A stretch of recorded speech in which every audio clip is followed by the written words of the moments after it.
Hello everyone, I hope you're well. I hope you've had a really good start to the new year. We're going to be continuing with our hub sessions in this format for the coming weeks and possibly coming months. And we're going to be continuing with our look at the theme of prayer. And before Christmas we were looking at some of the prayers that we find in the New Testament, 2 prayers of Jesus, and we looked at one of Paul's. And I don't know about you, but I found that sort of quite an enriching experience to just look at how people prayed 2,000 years ago. And what I thought would be really good to do, just to continue with that look at prayer, is to go back to the Old Testament. And there's obviously a lot of prayers in the Old Testament. I mean, the book of Psalms is essentially a book of prayers. And there's loads that we could look at, but what I wanted to do was try and look at some of the seminal prayers, if you like, and some other people are going to be helping me to talk about these. And I thought it'd be really good to start with an investigation as to what was the oldest prayer in the Old Testament.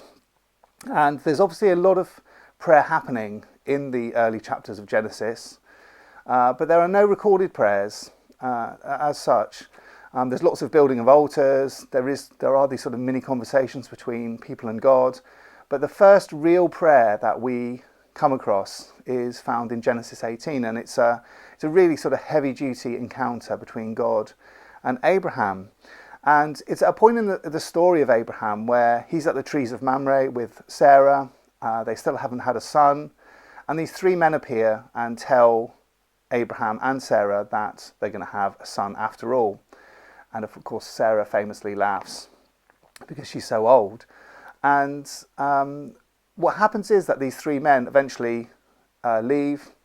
And as they're leaving, they start this conversation about Sodom and Gomorrah, which was a wicked city. And the voice of the Lord sort of appears in the midst of this conversation. And it isn't clear if the Lord is one of the men or if the Lord is speaking from somewhere else. I sort of get the feeling it's the latter. And they begin discussing what's going to happen to Sodom and Gomorrah. And Abraham is like walking with these men, and he turns to address the Lord. And I'll read from verse 20 of chapter 18, and then we'll just say a few little things about what this might teach us about prayer. It says this, verse 20, "Then the Lord said, the outcry against Sodom and Gomorrah is so great and their sin so grievous that I will go down and see if what they have done is as bad as the outcry that has reached me. If not, I will know." The men turned away and went towards Sodom, but Abraham remained standing before the Lord. Then Abraham approached him and said, "Will you sweep away the righteous with the wicked? What if there are 50 righteous people in this city? Will you sweep it away and not spare the place for the sake of 50 righteous people in it? Far be it from you to do such a thing, to kill the righteous with the wicked, treating the righteous and the wicked alike. Far be it from you. Will not the judge of all the earth do right?" Then the Lord said, "If I find 50 righteous people in the city of Sodom, I will spare the whole place for their sake." Then Abraham spoke up again, "Now that I have been so bold as to speak to the Lord, though I am nothing but dust and ashes, what if the number of the righteous is 5 less than 50? Will you destroy the whole city for lack of 5 people? If I find 45 there," he said, "I will not destroy it." Once again he spoke to him, "What if only 40 are found there?" He said, "For the sake of 40, I will not do it." Then he said, May the Lord not be angry, but let me speak. What if only 30 can be found there?" He answered, "I will not do it if I find 30 there." Abraham said, "Now that I have been so bold as to speak to the Lord, what if only 20 can be found there?" He said, "For the sake of 20, I will not destroy it." Then he said, "May the Lord not be angry, but let me speak just once more. What if only 10 can be found there?" He answered, "For the sake of 10, I will not destroy it." When the Lord had finished speaking with Abraham, he left and Abraham returned home. So just a few things just to maybe think about and chat about in your hub group that come out of this little story. The first thing that really strikes me about the prayer that Abraham prays is that it obviously isn't just this sort of one-way prayer. It's a conversation. And I think we can all be guilty of this at times, where we just see prayer as a chance to get everything off of our chest or a chance to list out our needs. And what we see here is definitely that isn't what's happening. This is a conversation. It's about a serious matter. But it isn't just about speaking. It's also about hearing. And prayer, it reveals that prayer in its oldest, purest form, as found in the Old Testament, is ultimately about dialogue. That prayer is and was always meant to be a dialogue between a human being and God.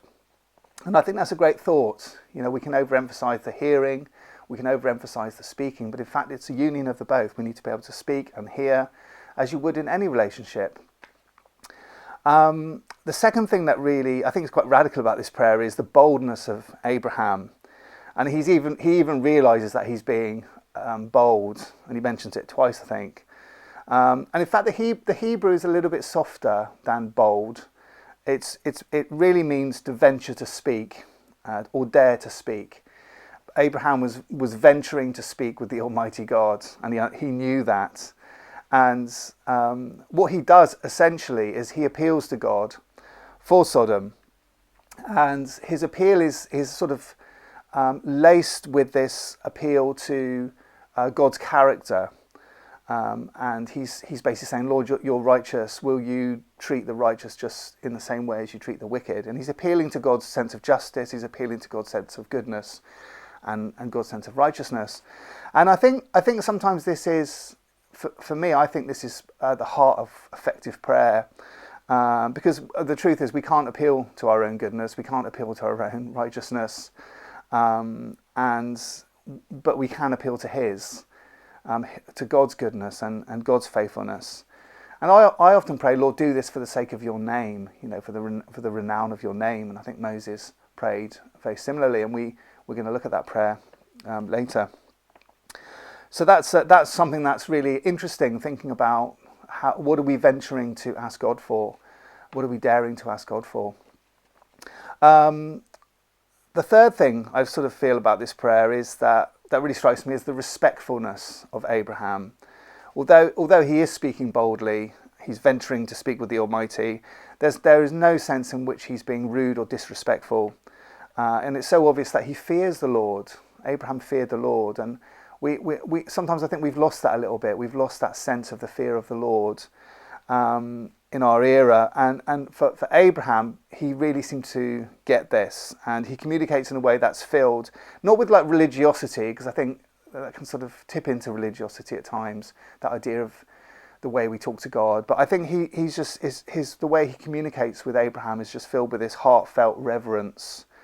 And I think Jesus' prayers were a lot like that. The way that he spoke to his Father was filled with reverence and filled with respect, filled with submission, filled with humility. And I think Abraham is modelling that right at the very beginning of the Bible. And my final thought about this chapter and this prayer is it really amazingly obvious that God is open to suggestions.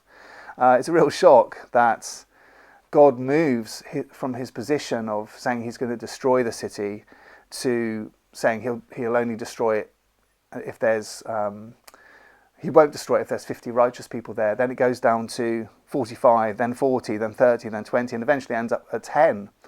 And I can't help thinking that Abraham was probably tempted to try one more time, but didn't want to risk his luck. And I think if he was going to ask for another number, it probably would have been 6, because at the heart of this prayer and the heart of this story is the fact that Abraham's nephew, Lot, was in the city. Lot and his wife, his 2 daughters and their partners, 6 of them.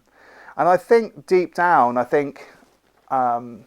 yes, Abraham was concerned for the fate of this city, but ultimately he was more concerned about the fate of his family.